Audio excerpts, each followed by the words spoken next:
নবী সাল্লাল্লাহু আলাইহি ওয়াসাল্লাম যখন আল্লাহ তাআলার দরবারে ডাক দিয়ে বলবে, ও আল্লাহ, চাই না তোমার মাকামে মাহমুদ আমার এই মুহূর্তে, শেষ মুহূর্তে দেখার প্রয়োজন আমার উম্মতের কি হয়।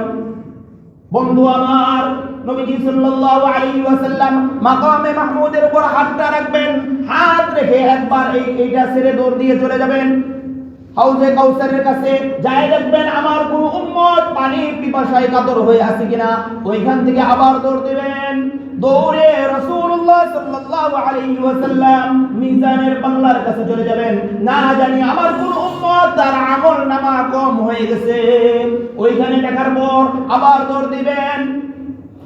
পুলসিরাতের পুলের কাছে গিয়ে ওইখানে দাঁড়িয়ে থেকে বলতে থাকবেন, দেখতে থাকবেন আমার কোন উম্মত না জানি এই পুলসিরাত পার হইতে গিয়ে জাহান্নামের মধ্যে পড়ে গেছে।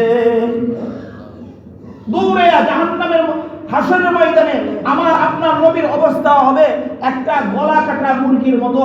একটা গলা কাটা মুরগি যখন তার গলা কেটে দেওয়া হয়, সে যেমন ভাবে ছটফট করতে থাকে, হাসরের ময়দানে উম্মতের জন্য আপনার আমার নবী সাল্লাল্লাহু আলাইহি ওয়াসাল্লাম এরকম ছটফট করতে থাকবেন। সুবহানাল্লাহ।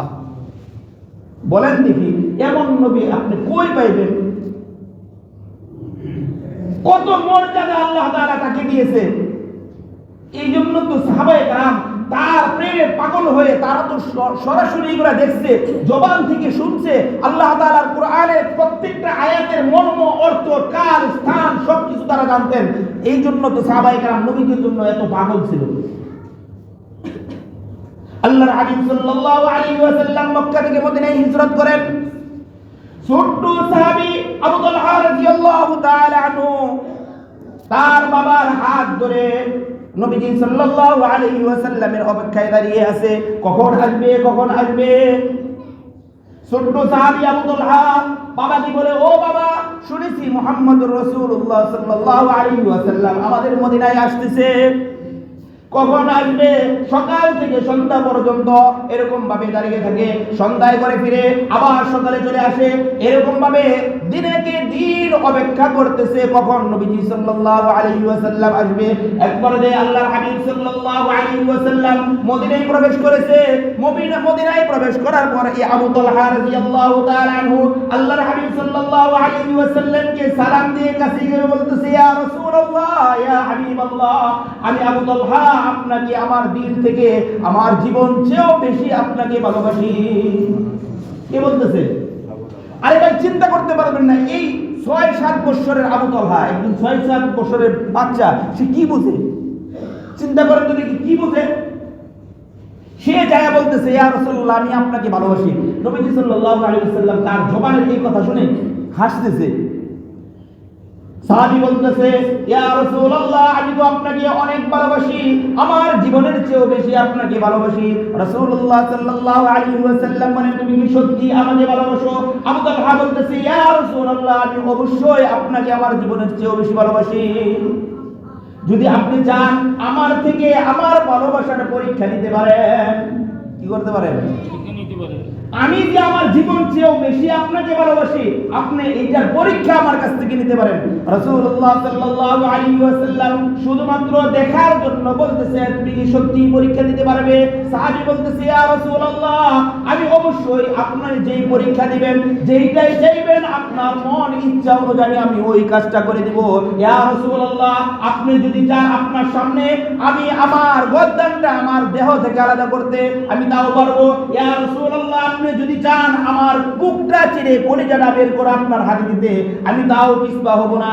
আল্লাহর হাবিব সাল্লাল্লাহু আলাইহি ওয়াসাল্লাম শুধুমাত্র দেখার জন্য বলতেছে, ও আবু তালহা, আমি চাই তোমার বাবাকে হত্যা করে চলে আসতে, শুধু দেখার জন্য, দেখি কি করে। শুধুমাত্র মানুষ, সে বলতেছে, কি বলে। নবীজি সাল্লাল্লাহু আলাইহি ওয়াসাল্লাম যখন বললেন, আমি দেখতে চাই তুমি তোমার বাবাকে হত্যা করতে পারবে কিনা, সাহাবী আর দেরি করলেন না, তৎক্ষণাৎ একটা দৌড় দিলেন। কোথায়? তৎক্ষণাৎ একটা সেকেন্ড দেরি করে না, দৌড় দিছে। নবীজি সাল্লাল্লাহু আলাইহি ওয়াসাল্লাম বলেন, ব্যাপার কি? এরকম ভাবে দৌড় দিছে কেন?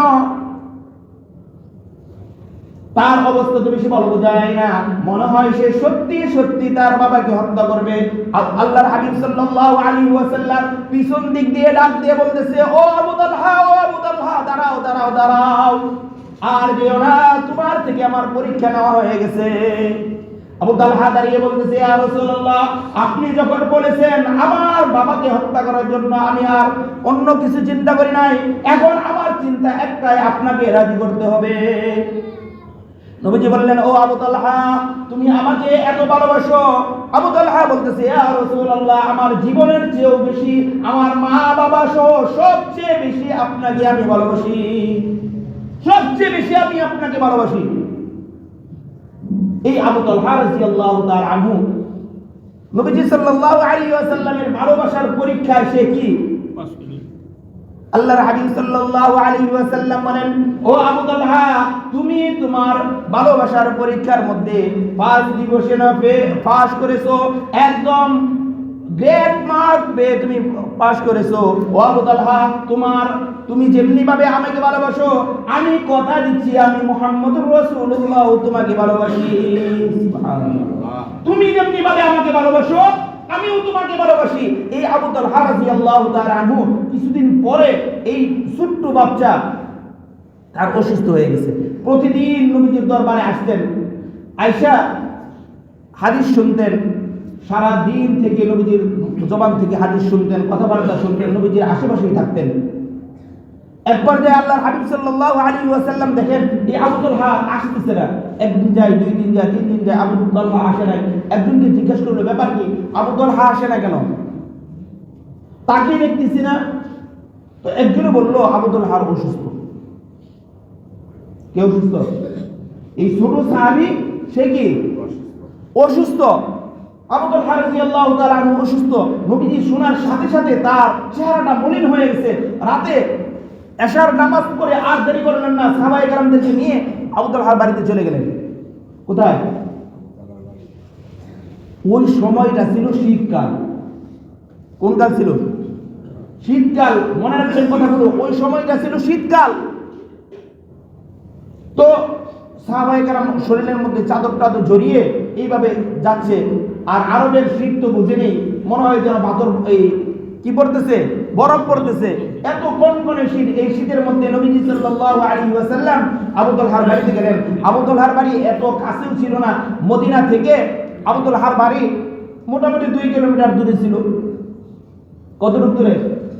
পায়ে হেঁটেই যাইতেছে। রাতে এশার পরে যাওয়ার পরে আবু তালহার বাড়িতে গেলেন, যায়া আবু তালহাকে দেখলেন। দেখার পরে নবীজি সাল্লাল্লাহু আলাইহি ওয়াসাল্লাম আবু তালহার মাথার কাছে বসলেন। বসার পরে তার খোঁজখবর নিয়ে তিনি বুঝতে পারছেন আবু তালহা এখন যেই অবস্থা, যেই পজিশনের মধ্যে আছে, সে আর টিকবে না। কি করবে না? আর টিকবে না, ইন্তেকাল করবে। তো নবীজি সাল্লাল্লাহু আলাইহি ওয়াসাল্লাম তাকে সান্ত্বনা দিয়ে কথা বুঝিয়ে চলে আসলেন। আসার পূর্বে তার মা বাবাকে ডেকে বলতেছে, ও আবু তালহার মা বাবা, শোনো, আমি যা দেখলাম আবু তালহাকে, সে বেশি দিন টিকবে না, তার সময় খুব কাছে চলে আসছে। তবে তোমাদের কাছে আমি বলে যাই, আবু তালহা যদি ইন্তেকাল করে, কে ইন্তেকাল করে? এই আবু তালহা যদি ইন্তেকাল করে, আমাকে অবশ্যই খবর দিবে। আমি আসবো, তার গোসল, তার কাফন দাফন সহ তার জানাজা, এই সব কিছু আমার সামনে, আমার তদারকিতে আমি এইগুলা পরিচালনা করব। সুবহানাল্লাহ বলেন। সুবহানাল্লাহ। কি বলেন? নবীজির হাতে যেই ব্যক্তি এই সমস্ত কার্যক্রম পায়, সে সৌভাগ্যবান না?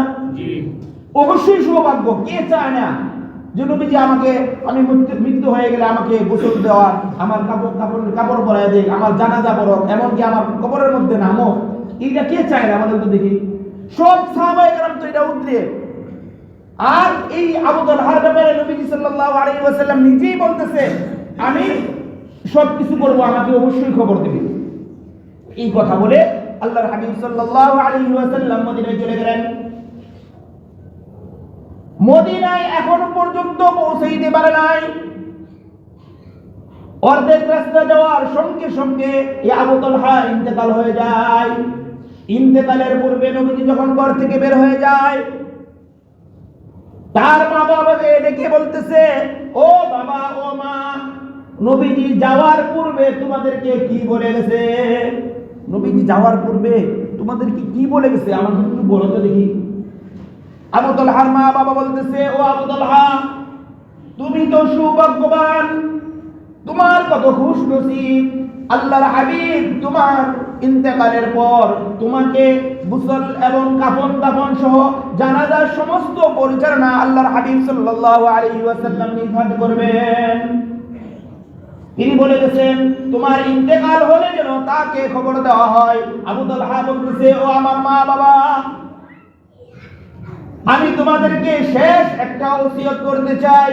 আমার যদি এখন মৃত্যু হয়ে যায়, রাত্রে বেলা মৃত্যু হয়ে যায়, তোমরা আমাকে রাতের বেলা নবীজিকে খবর না দিয়ে, সংবাদ না দিয়ে তোমরা নিজেরা আমাকে কাফন দাফন করে জানাজা করে আমাকে কবরস্থ করে দিবে। কি করবে? নবীজিকে জানাইবে না, আমাকে তোমরাই কাফন দাফন গোসল করে আমাকে কবর দিয়ে দিবে, নবীজিকে জানাইবে না। মা বাবা তো রাগ, কি বলো কি বলো? নবীজি যার সুয়া পেলে সবকিছু আসান হয়ে যায়, যার রহমতের আশায় সবাই বসে থাকে, তুমি তাকে আসতে না করছো, সে নিজে নিজ মুখে বলেছে আসতে আসবে, না করতেছে কেন? আবু তালহা বলতেছে, ও আমার মা বাবা, এইটা হলো শীতকাল। কোন কাল? শীতকাল।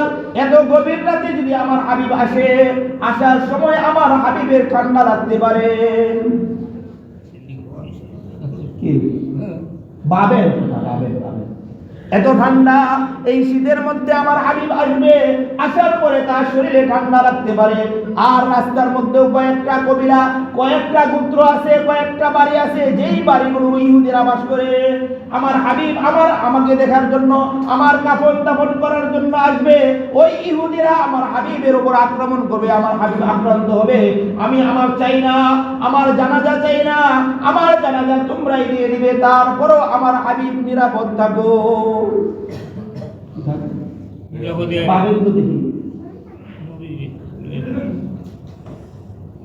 তার জানাজার প্রয়োজন নাই, তিনি বলছে এটাই যথেষ্ট, আমার হাবিব নিরাপদ থাকো, ঠান্ডায় কষ্ট না করো। যেই কথা সেই কাজ। রাতে ইন্তেকাল করলো, মা বাবা আত্মীয় স্বজন যারা বাড়িতে ছিল তারাই কাফন দাফন করে কবরস্থ করে দিল। সকালবেলা ফজরের পর একজন ব্যক্তি বলতেছে, ইয়া রাসূলুল্লাহ, ইয়া হাবিবাল্লাহ, রাতে আবু তালহার ইন্তেকাল হয়ে গেছে। কি বলো? রাতে ইন্তেকাল হয়ে গেছে? বলে, ইয়া রাসূলুল্লাহ, শুধু ইন্তেকালই না, তার গোসল কাফন দাফন সব তার পরিবার করে ফেলেছে। নবীজি সাল্লাল্লাহু আলাইহি ওয়াসাল্লাম আর দেরি করলেন না, সাহাবায়ে কেরামদের একটা কাফেলা নিয়ে তৎক্ষণাৎ আবু তালহার বাড়িতে চলে গেলেন। যায় বলতেছে, ও আবু তালহার মা বাবা, কিসের জন্য আমি তোমাদেরকে বারবার বলে যাওয়ার পরেও আমাকে খবর দাও নাই কেন? আবু তালহার মা বাবা বলতেছে, ইয়া রাসূলুল্লাহ, আমরাও চাইছিলাম আপনাকে খবর দেওয়ার জন্য, কিন্তু আবু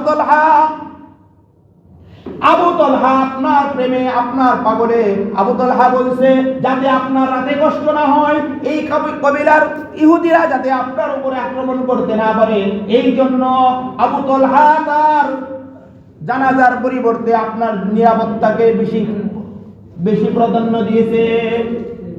তার জানাজার পরিবর্তে আপনার নিরাপত্তাকে আবু তালহা বেশি প্রাধান্য দিয়েছে, এই জন্য আপনাকে আসতে দেয় নাই। নবীজি সাল্লাল্লাহু আলাইহি ওয়াসাল্লাম যখন এই ভালোবাসার কথা, এই প্রেমের কথা শুনলেন, যে আবু তালহার অন্তরে এত পরিমাণ প্রেম ছিল যে নবীজি রাতে আসবে, অন্ধকারে ঠান্ডায় কষ্ট করবে, এইটাও প্রয়োজন নাই। এই প্রেমের কথা শুনে আল্লাহর হাবিব সাল্লাল্লাহু আলাইহি ওয়াসাল্লাম সাহাবায়ে কেরামদেরকে নিয়ে আবু তালহার কবরের পাশে গেলেন। সাহাবায়ে কেরাম পিছনে, আল্লাহর হাবিব সামনে দাঁড়িয়ে আল্লাহকে বলতেছে। কাকে বলে? আল্লাহকে বলতেছে, ও আল্লাহ, আমি আমার আবু তালহার জানাজা পড়তে পারি নাই, কবরে রাখতে পারি নাই। আল্লাহ, আমি চাই আপনি যখন আমার আবু তালহার সাথে সাক্ষাৎ করবেন, আপনি যাতে হাস্যোজ্জ্বল চেহারায় আমার আবু তালহার সাথে সাক্ষাৎ করেন। আল্লাহ, আপনি যখন আমার আবু তালহার সাথে সাক্ষাৎ করবেন, সে ইন্তেকাল হয়ে যাওয়ার পরে তো আপনার সাথে সাক্ষাৎ হবে, আপনার সাথে যখন সাক্ষাৎ করবে, আপনি আবু তালহার সাথে হাসি মুখে সাক্ষাৎ করবেন। হাসি মুখে সাক্ষাৎ করবেন, যাতে আপনাকে দেখে আমার আবু তালহা খুশি থাকে, আপনিও যাতে আমার আবু তালহাকে খুশি রাখেন। আবু তালহার এই প্রেম, নবীজি সাল্লাল্লাহু আলাইহি ওয়াসাল্লাম উম্মতের প্রতি এরকম প্রেম ছিল, এত ভালোবাসা ছিল। এই প্রেম এবং ভালোবাসার কারণেই আল্লাহর হাবিব সাল্লাল্লাহু আলাইহি ওয়াসাল্লাম ওই যে স্পেশাল ভাবে, গোপন ভাবে যে আমলটা দিয়েছিল, যে আমি একা নিব কেন, আমার সমস্ত উম্মত যাতে এর থেকে উপকৃত হয়, সমস্ত উম্মত যাতে এই উপকারের ভাগ পেয়ে যায়, এই জন্য নবী সাল্লাল্লাহু আলাইহি ওয়াসাল্লাম জমিনে আসছেন। আসার পরেও আর দেরি করে নাই, বলতেছে উম্মত, আল্লাহ তাআলা কানে কানে স্পেশাল ভাবে আমাকে এই আমল দিয়েছে, তোমরা আজ থেকেই এই আমলের মধ্যে লেগে যাও। কি প্রশ্ন? আমার নবী সাল্লাল্লাহু আলাইহি ওয়াসাল্লাম আল্লাহ তাআলার কাছে গেলেন, যাওয়ার পরে আল্লাহ তাআলা তাকে বিভিন্ন উপঢৌকন, বিভিন্ন উপহার দিলেন। তিনি এইগুলা নিয়ে আসলেন স্পেশাল ভাবে, একান্ত কাছে ডাইকা কানে কানে একটা গিফট নবীজি সাল্লাল্লাহু আলাইহি ওয়াসাল্লামকে স্পেশাল ভাবে দিলেন। কিভাবে? গোপনে স্পেশাল ভাবে কানে কানে দিলেন, তাই না? এই কথাটা আসছিল কত জমায়, কানে কানে দিলেন। এইটা আমরা জানলাম কিভাবে? কষ্টটা তো এটাই, এত গোপনে, এত পর্দার আড়ালে, যেখানে কোনো ফেরেশতা নাই, যেখানে কেউ নাই, ফাকানা কাবা কাউসাইনি আও আদনা, নবীজি এবং নবীজির আল্লাহ তাআলা দুইজনের মাঝে এক দনুক, তীরের মধ্যে যে দনুকের যে ফাঁকটা থাকে, কথা বুঝে না? তীর টান দিলে দুই দিকে তো সোজা বান্দা থাকে, দনুকে বান্দা থাকে না? টান দিলে এটা কয় কিলোমিটার লম্বা হয়? কথা বলে অনেক লম্বা হয় নাকি? অল্প একটু। এই কুরআনের মধ্যে আছে ফাকানা কাবা কাউসাইনি আও আদনা, এই যে তীর দনুক থেকে টান দিলে সোজা থেকে যতটুকু দূরে যায়, আল্লাহ তাআলা তার হাবিবের কাছাকাছি এর চেয়েও কাছে, আও আদনা এর চেয়েও কাছে ছিলেন। সুবহানাল্লাহ। তো ওইখানে তো কোনো ফেরেশতা থাকার কথা না, কোনো ফেরেশতা ছিল না, কেউ ছিল না, ওইখানে শুধুমাত্র দুইজন। সময় বন্ধ, কাল বন্ধ, সব কিছু স্টপ। আল্লাহ তাআলা সুইচ বন্ধ করে রাখছে, কোনো কিছু চলে না। কি করে না? কথা বুঝে না? সব বন্ধ, সমস্ত কিছু আল্লাহ তাআলা বন্ধ করে এইখানে দুই বন্ধুর মধ্যে কথাবার্তা হয়েছে, উম্মতের জন্য কিছু উপঢৌকন দিছে, কিছু পুরস্কার দিছে, নিয়ে আসছে। আসার পূর্বে স্পেশাল ভাবে একটা উপহার দিছে, এইটা কানে কানে দিছে যাতে কেউ না শুনে। তাহলে এই যে কানে কানে দিল, এইটা আমরা শুনলাম কিভাবে? আল্লাহ। আরে ভাই, দুনিয়াতে তো আমরা এমন,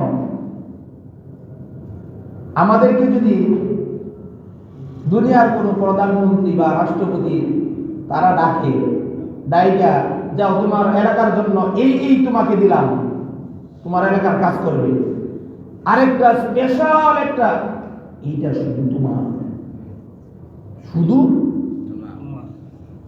কি বলেন, যদি এইভাবে দেয়। আরে ভাই, আমরা তো দেখি যেগুলা মানুষের জন্য দেয় এইগুলাই তো খাইয়া ফেলায়। কি বলেন? মানুষের জন্য যা দেয়, লোকের জন্য, এলাকাবাসীর জন্য, জনগণের মাল, এইগুলাই খাইয়া ফেলায়। স্পেশাল ভাবে যেটা দিব, এটা কি কারো জানাইবো? কি বলেন? আরে এটা তো আমাকে একান্ত ভাবে স্পেশাল ভাবে দিচ্ছে, এটা জানাবো কেন? আর তিনি তো হাবিব, তিনি কে? তিনি উম্মতের পাগল, আল্লাহ তাআলা স্পেশাল ভাবে দিছে। দেখেন ওইখানে আল্লাহ তাআলা এবং তার দুই বন্ধুর মধ্যে কথাবার্তা, ওইখানে বলে আল্লাহ আমার উম্মতের কি হবে? আল্লাহ তাআলা যাওয়ার পরে আল্লাহ তাআলা সালাম দিছে। কে সালাম দিছে? কথা বুঝে না? ওইখানে যাওয়ার পরে আল্লাহ তাআলা তার হাবিবকে সালাম দিছে। এর আগে আমি কথা বলি নাই, বহুবার বলছি। ওইখানে যাওয়ার পরে আল্লাহ তাআলা তার হাবিবকে সালাম দিছে। কি বলছে? আসসালামু আলাইকা আইয়ুহান নাবিয়্যু, ও আমার হাবিব, আপনার উপরে আমি রবের পক্ষ থেকে শান্তি বর্ষিত হোক। কার উপরে? আপনার উপরে। নবীজি বলেন, না না না ও আল্লাহ, আমি আমার গুনাহগার উম্মতকে জমিনে রেখে আসছি এত উপরে, আপনি যদি আমাকে স্পেশাল ভাবে এখানে শুধু আমার উপরে শান্তি বর্ষিত হন, তাহলে এইটা আমার উম্মতে তো ভাগ পাবে না। ও আল্লাহ, আসসালামু আলাইনা ওয়া আলা ইবাদিল্লাহিস সালিহিন। ও আল্লাহ, আপনি শুধু আমার উপরে শান্তি বর্ষণ করবেন, আমার উম্মত মাহরুম হয়ে যাবে, এইটা হইতে পারে না। আল্লাহ, আপনি আমার উপরে সহ আমার সমস্ত উম্মতদের উপর আপনি শান্তি বর্ষণ করুন। সালাম শুধু আমার জন্য না, আমার জন্য স্পেশাল ভাবে দিতেছে, আর আমার উম্মত মাহরুম হবে এইখানেও চলবে না, আমার উম্মতকে দিতে হবে। বন্ধু, কিভাবে বোঝাবো? কিভাবে বুঝাবো আল্লাহ তাআলা আমাদেরকে কি একটা নিয়ামত দান করেছে? আমরা এমন এক নবীর উম্মত হয়েছি, এটা বুঝায় শেষ করতে পারবো না, আপনাদেরকে বুঝাইতে পারবো না। বন্ধু, আমরা যখন এই সমস্ত হাদিসগুলো পড়ি যে আল্লাহ তাআলা তার হাবিবকে গোপন ভাবে দিয়েছে, এটা নিজের কাছে রাখে নাই, উম্মতকে দিয়ে দিয়েছে, আমি শুধু এর থেকে উপকার হব না, আমার সমস্ত উম্মত কিয়ামত পর্যন্ত যত উম্মত আসবে সবাই যাতে আমার এর থেকে উপকৃত হয়, নিজের কাছে রাখেন নাই। যখন এই সমস্ত হাদিসগুলো পড়ি, পড়ার পরে আমরা কিভাবে ঠিক থাকি বলেন? আপনারা তো বলবেন ফ্রান্সে নবীকে গালি দিয়েছে, এইখানে মোল্লারা এত লাফায় কেন, তাদের মুখ কিসকিস করে কেন? তখন তো আমাদের মনে হয়ে যায়, স্মরণ হয়ে যায় ওই সময়ের কথা, যে যেখানে গিয়ে তিনি তার সন্তানের কথা বলে যায়, তার বিবি বাচ্চার কথা বলে যায়, তার হাসান হুসাইনের কথা বলে যায়, কিন্তু আমার কথা তো বলে নাই। কার কথা বলে নাই? আমার কথা বলে নাই। আল্লাহ তাআলা অফার দিছে, ও হাবিব, আপনাকে তো নিয়ে আসতে চাই, আমার যত নবী পয়গম্বর আমি প্রেরণ করেছি কাউকে আমি আরশে আজিমে আনি নাই, তাদের ইন্তেকাল হয়েছে ওইখানেই তাদের কাফন দাফন শেষ। হাবিব, আপনাকে অফার, আপনাকে চাই আমি রব্বুল আলামিন আমার আরশে আজিমের পাশে শুয়াই দেব। কি বলেন? এমন চান্স কেউ ছাড়বে? কেউ ছাড়বে? এমন চান্স কেউ ছাড়বে না। নবীজি সাল্লাল্লাহু আলাইহি ওয়াসাল্লাম বলেন, আল্লাহ, আমাকে যদি আপনি নিয়ে যান, আমার পরে আর কোনো নবী আসবে না, আমি তো এই সমস্ত উম্মতের কান্ডারি, আমাকে যদি আপনি নিয়ে যান, নিয়ে যাওয়ার পরে আমার উম্মতের উপরে কেমন বিচার না জানি আপনি করেন, কারণ পূর্বের বহু উম্মতের উপরে যে কঠিন কঠিন শাস্তি গিয়েছে, তাদের উপরে আপনি আকাশ থেকে আগুন বর্ষণ করে তাদেরকে শেষ করে দিয়েছেন, তাদেরকে জমিন সহ মাটির নিচে উল্টে দিয়েছেন, তাদেরকে এরকম বজ্রপাতে তাদেরকে ধ্বংস করে দিয়েছেন। আল্লাহ, আমি যদি আপনার আরশে আজিমের মধ্যে যায় শুয়ে থাকি, আর এই দিক দিয়ে আমার উম্মত যদি শেষ হয়ে যায়, রব্বুল আলামিন, আপনার আরশে আজিম আমার প্রয়োজন নাই, আমি আমার উম্মতের সাথে জমিনেই থাকতে চাই।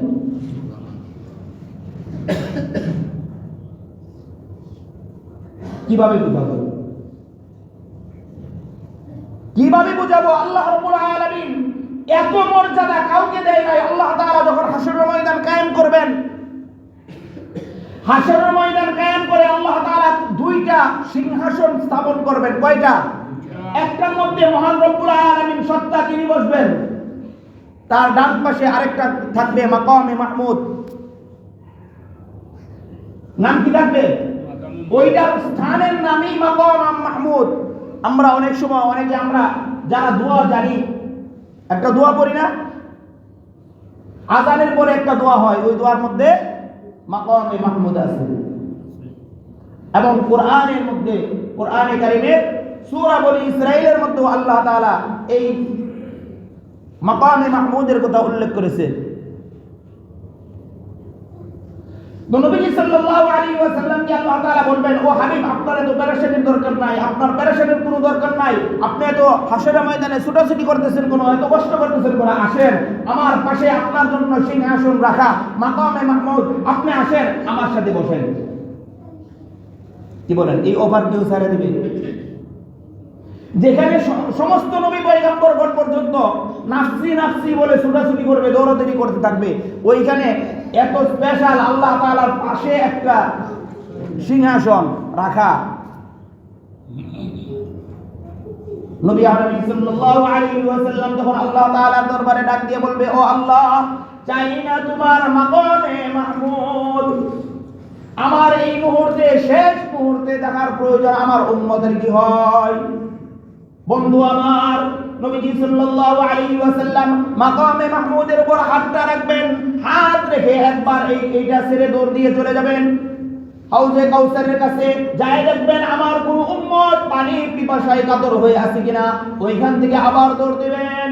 দৌড়ে রাসূলুল্লাহ সাল্লাল্লাহু আলাইহি ওয়াসাল্লাম মিজানের পাল্লার কাছে চলে যাবেন, না জানি আমার কোন উম্মত তার আমল নামা কম হয়ে গেছে। ওইখানে দেখার পর আবার দৌড় দিবেন, পুলসিরাতের পুলের কাছে গিয়ে ওইখানে দাঁড়িয়ে দাঁড়িয়ে বলতে থাকবেন, দেখতে থাকবেন আমার কোন উম্মত না জানি এই পুলসিরাত পার হইতে গিয়ে জাহান্নামের মধ্যে পড়ে গেছে।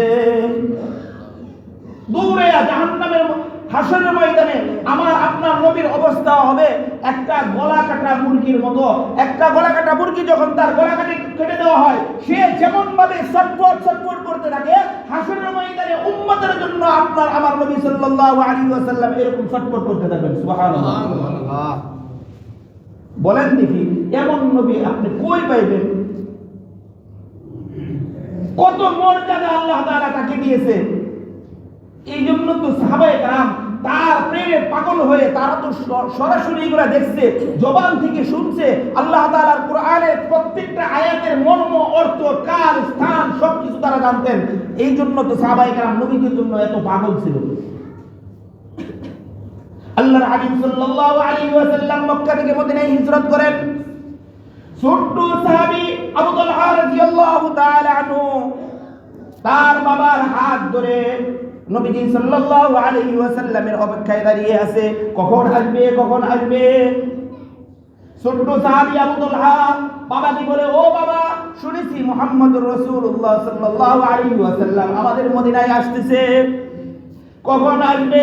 সকাল থেকে সন্ধ্যা পর্যন্ত এরকম ভাবে দাঁড়িয়ে থাকে, সন্ধ্যায় করে ফিরে আবার সকালে চলে আসে, এরকম ভাবে দিনেকে দিন অপেক্ষা করতেছে কখন নবীজি সাল্লাল্লাহু আলাইহি ওয়াসাল্লাম আসবে।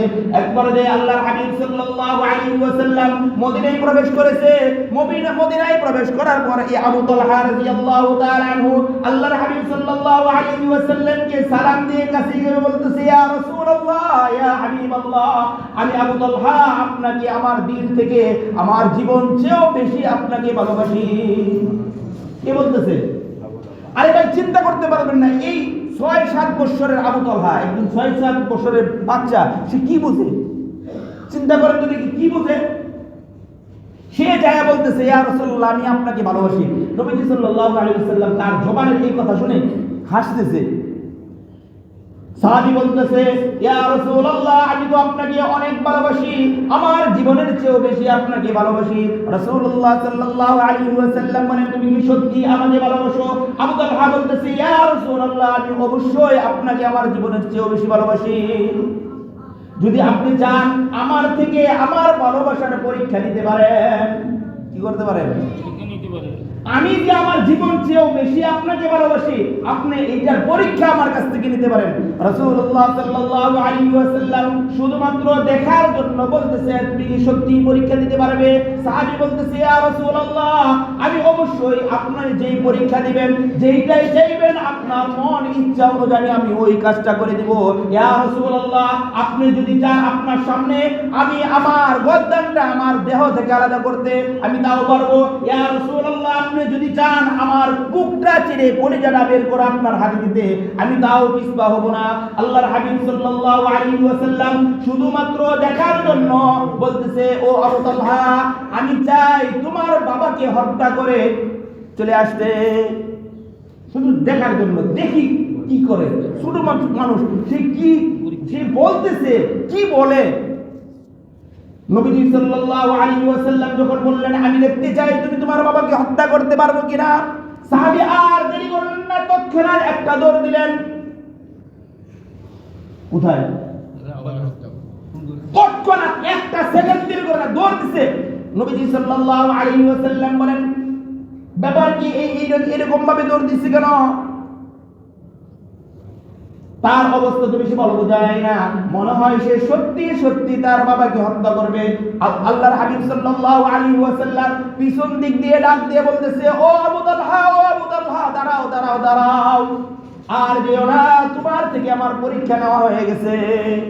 আবু তালহা দাঁড়িয়ে বলতেছে, ইয়া রাসূলুল্লাহ, আপনি যখন বলেছেন আমার বাবাকে হত্যা করার জন্য, আমি আর অন্য কিছু চিন্তা করি নাই, এখন আমার চিন্তা একটাই, আপনাকে রাজি করতে হবে। নবীজি বললেন, ও আবু তালহা, তুমি আমাকে এত ভালোবাসো? আবু তালহা বলতেছে, ইয়া রাসূলুল্লাহ, আমার জীবনের চেয়েও বেশি, আমার মা বাবা সহ সবচেয়ে বেশি আপনাকে আমি ভালোবাসি, সবচেয়ে বেশি আমি আপনাকে ভালোবাসি। এই আবু তালহা রাদিয়াল্লাহু তাআলা আনহু নবীজি সাল্লাল্লাহু আলাইহি ওয়াসাল্লামের ভালোবাসার পরীক্ষায় সে কি আল্লাহর হাবিব সাল্লাল্লাহু আলাইহি ওয়াসাল্লাম বলেন, ও আবু তালহা, তুমি তোমার ভালোবাসার পরীক্ষার মধ্যে ফার্স্ট ডিভিশনে পাস করেছো, একদম গ্রেট মার্ক পেয়ে তুমি পাস করেছো। ও আবু তালহা, তুমি যেমনি ভাবে আমাকে ভালোবাসো, আমি কথা দিচ্ছি আমি মুহাম্মদুর রাসূলুল্লাহ তোমাকে ভালোবাসি। সুবহানাল্লাহ। তুমি যেমনি ভাবে আমাকে ভালোবাসো, আমিও তোমাকে ভালোবাসি। এই আবু তালহা রাদিয়াল্লাহু তাআলা আনহু কিছুদিন পরে এই ছোট্ট বাচ্চা তার অসুস্থ হয়ে গেছে। প্রতিদিন নবীজির দরবারে আসতেন, আয়েশা হাদিস শুনতেন, সারা দিন থেকে নবীজির জবান থেকে হাদিস শুনতেন, কথাবার্তা শুনতেন, নবীজির আশেপাশেই থাকতেন। একবার যে আল্লাহর হাবিব সাল্লাল্লাহু আলাইহি ওয়াসাল্লাম দেখেন এই আবু তালহা আসতেছে না, একদিন যায়, দুই দিন যায়, তিন দিন যায়, আবু তালহা আসে না। একজনকে জিজ্ঞেস করলো, ব্যাপার কি, আবু তালহা আসে না কেন? তাকে দেখতেছি না। তো একজনে বললো, আবু তালহা অসুস্থ। কে অসুস্থ? এই ছোট সাহাবী, সে কি অসুস্থ। আবু তালহা রাদিয়াল্লাহু তাআলা আনহু অসুস্থ। নবীজি শোনার সাথে সাথে তার চেহারাটা মলিন হয়ে গেছে। রাতে এশার নামাজ পড়ে আর দেরি করলেন না, সাহাবায়ে কেরামদেরকে নিয়ে আবু তালহার বাড়িতে চলে গেলেন। কোথায়? ওই সময়টা ছিল শীতকাল। কোন কাল ছিল? শীতকাল। মনে রাখবেন কথাগুলো, ওই সময়টা ছিল শীতকাল। তো সাহাবায়ে কেরাম শরীরের মধ্যে চাদর টাদর জড়িয়ে এইভাবে যাচ্ছে। আর আরবের শীত তো বুঝে নেই, মনে হয় যেন ভাতর এই কি পড়তেছে, বরফ পড়তেছে, এত কনকনে শীত। এই শীতের মধ্যে নবীজি সাল্লাল্লাহু আলাইহি ওয়াসাল্লাম আবু তালহার বাড়িতে গেলেন। আবু তালহার বাড়ি এত কাছেও ছিল না, মদিনা থেকে আবু তালহার বাড়ি মোটামুটি 2 কিলোমিটার দূরে ছিল। কতটুকু দূরে? পায়ে হেঁটেই যাইতেছে। রাতে এশার পরে যাওয়ার পরে আবু তালহার বাড়িতে গেলেন, যাই আবু তালহাকে দেখলেন। দেখার পরে নবীজি সাল্লাল্লাহু আলাইহি ওয়াসাল্লাম আবু তালহার মাথার কাছে বসলেন। বসার পরে তার খোঁজ খবর নিয়ে তিনি বুঝতে পারছেন আবু তালহা এখন যেই অবস্থা, যেই পজিশনের মধ্যে আছে, সে আর টিকবে না। কি করবে না? আর টিকবে না, ইন্তেকাল করবে। তো নবীজি সাল্লাল্লাহু আলাইহি ওয়াসাল্লাম তাকে সান্ত্বনা দিয়ে কথা বুঝিয়ে চলে আসলেন। আসার পূর্বে তার মা বাবাকে ডেকে বলতেছে, ও আবু তালহার মা বাবা, শোনো, আমি যা দেখলাম আবু তালহাকে, সে বেশি দিন টিকবে না, তার সময় খুব কাছে চলে আসছে। তবে তোমাদের কাছে আমি বলে যাই, আবু তালহা যদি ইন্তেকাল করে, কে ইন্তেকাল করে? এই আবু তালহা যদি ইন্তেকাল করে, আমাকে অবশ্যই খবর দিবে। আমি আসবো, তার গোসল, তার কাফন দাফন সহ তার জানাজা, এই সব কিছু আমার সামনে, আমার তদারকিতে আমি এইগুলা পরিচালনা করব। সুবহানাল্লাহ বলেন। সুবহানাল্লাহ। কি বলেন? নবীজির হাতে যে ব্যক্তি এই সমস্ত কার্যক্রম পায়, সে সৌভাগ্যবান না? জি, অবশ্যই সৌভাগ্য। কে চায় না যে নবীজি আমাকে, আমি মৃত্যু হয়ে গেলে আমাকে গোসল দেওয়া, আমার কাপড় পরায় দেয়, আমার জানাজা পড়ো, এমনকি আমার কবরের মধ্যে নামো, এইটা কে চায় না? আমাদের তো দেখি সব সাহাবায়ে কেরাম তো এটা উদ্রে। আর এই আবু তালহার ব্যাপারে নবীজি সাল্লাল্লাহু আলাইহি ওয়াসাল্লাম নিজেই বলতেছে, আমি সব কিছু করবো, আমাকে অবশ্যই খবর দিবে। এই কথা বলে আল্লাহর হাবিব সাল্লাল্লাহু আলাইহি ওয়াসাল্লাম মদিনায় চলে গেলেন। মদিনায় এখনো পর্যন্ত পৌঁছাইতে পারে নাই।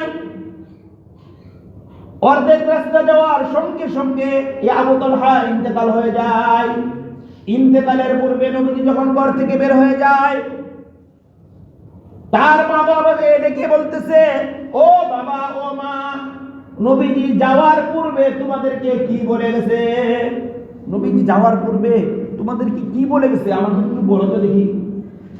আবু তালহার মা বাবা বলতেছে, ও আবু তালহা, তুমি তো সৌভাগ্যবান, তোমার কত খুশনসিব, আল্লাহর হাবিব তোমার ইন্তেকালের পর তোমাকে গোসল এবং কাফন দাফন সহ জানাজার সমস্ত পরিচালনা আল্লাহর হাবিব সাল্লাল্লাহু আলাইহি ওয়াসাল্লাম নিজ হাতে করবেন।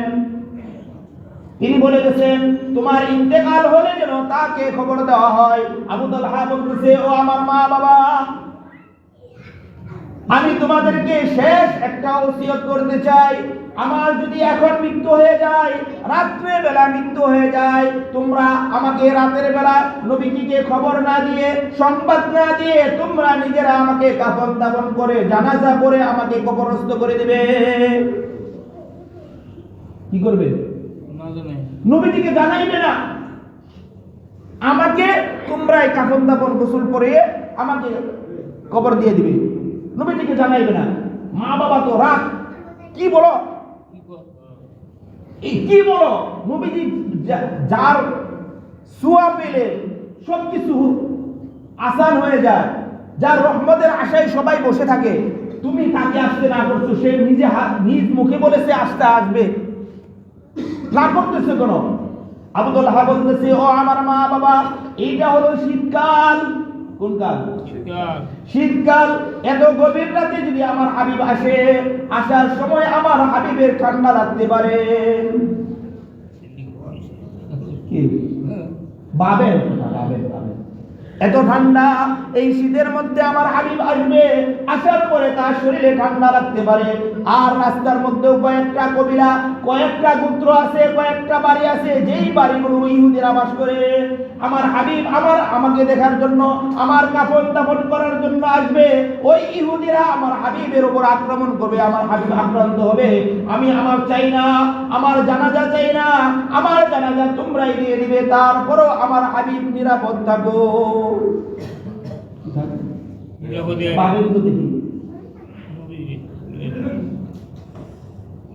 তার জানাজার প্রয়োজন নাই, তিনি বলছে এটাই যথেষ্ট, আমার হাবিব নিরাপদ থাকো, ঠান্ডায় কষ্ট না করো। যেই কথা সেই কাজ। রাতে ইন্তেকাল করলো, মা বাবা আত্মীয় স্বজন যারা বাড়িতে ছিল তারাই কাফন দাফন করে কবরস্থ করে দিল। সকালবেলা ফজরের পর একজন ব্যক্তি বলতেছে, ইয়া রাসূলুল্লাহ, ইয়া হাবিবাল্লাহ, রাতে আবু তালহার ইন্তেকাল হয়ে গেছে। কি বলো? রাতে ইন্তেকাল হয়ে গেছে? বলে, ইয়া রাসূলুল্লাহ, শুধু ইন্তেকালই না, তার গোসল কাফন দাফন সব তার পরিবার করে ফেলেছে। নবীজি সাল্লাল্লাহু আলাইহি ওয়াসাল্লাম আর দেরি করলেন না, সাহাবায়ে কেরামদের একটা কাফেলা নিয়ে তৎক্ষণাৎ আবু তালহার বাড়িতে চলে গেলেন। যায় বলতেছে, ও আবু তালহার মা বাবা, কিসের জন্য আমি তোমাদেরকে বারবার বলে যাওয়ার পরেও আমাকে খবর দাও নাই কেন? আবু তালহার মা বাবা বলতেছে, ইয়া রাসূলুল্লাহ, আমরাও চাইছিলাম আপনাকে খবর দেওয়ার জন্য, কিন্তু আবু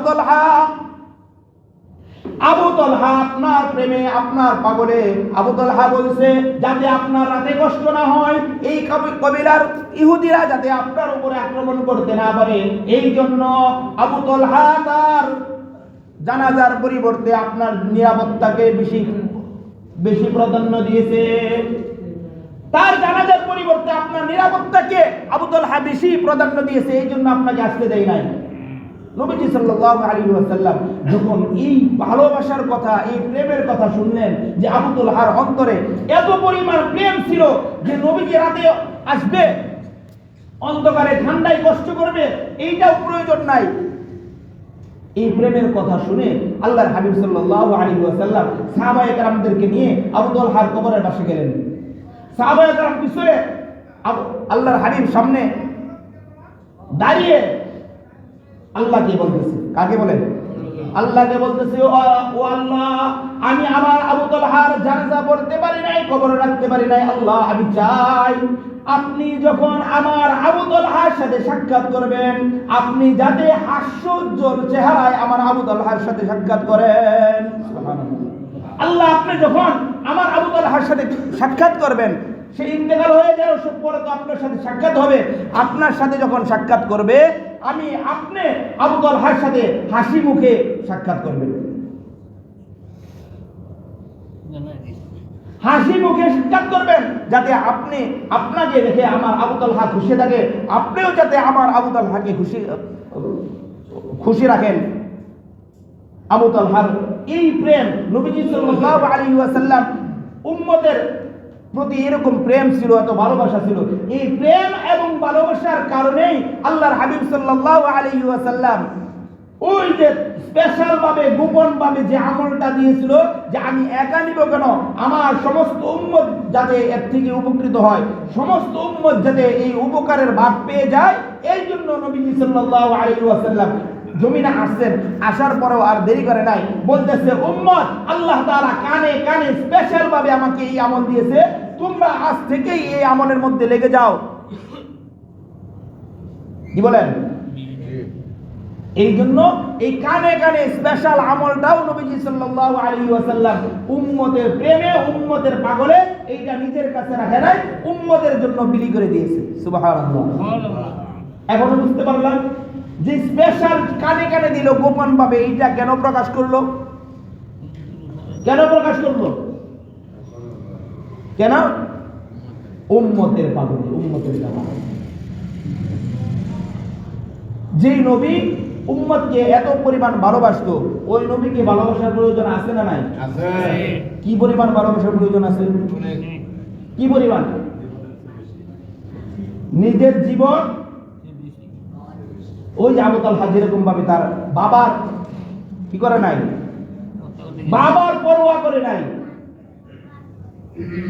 এমন ভাবে নিজের জীবন, নিজের মাল, নিজের ইজ্জত, নিজের সবকিছু থেকে নবীজিকে বেশি ভালোবাসতে হবে। কথা ঠিক আছে? যদি এরকম ভালোবাসতে পারেন, তাহলে আপনি প্রকৃত নবীর আশেক হইতে পারবেন, প্রকৃত প্রেমে নবীজির প্রেমিক হইতে পারবেন। আর না হয় শুধু মুখে মুখে দাবি করবেন, মুখে মুখে বলবেন, আসল আশেকে রাসূল হইতে পারবেন না। আশেকে রাসূল, নবীজির প্রেমে পাগল কারা? যারা দূর থেকে বাংলার এক প্রান্ত থেকে শুনে যে পৃথিবীর আরেক প্রান্তে নবীজিকে গালি দিয়েছে, তাদের শরীরের আগুন ধরে যায়, বরদাস্ত করতে পারে না, তারাই হলো প্রকৃত আশিকে রাসূল। এই জন্য মুহতারাম হাজরিন, আমরা আল্লাহর হাবিব সাল্লাল্লাহু আলাইহি ওয়াসাল্লামের প্রত্যেকটা সুন্নত এবং প্রত্যেকটা কাজকর্ম আমরা রাসূলুল্লাহ সাল্লাল্লাহু আলাইহি ওয়াসাল্লামের দেখানো পথ এবং মত অনুযায়ী আমল করব। চাইছিলাম একটা বিষয়ের উপর আলোচনা করতে, চলে গেছি অন্যদিকে। তো যা হোক, যেহেতু শাবান মাস চলতেছে, শাবান মাসে বিশেষ কিছু আমল আছে। আগামী জুমা আমরা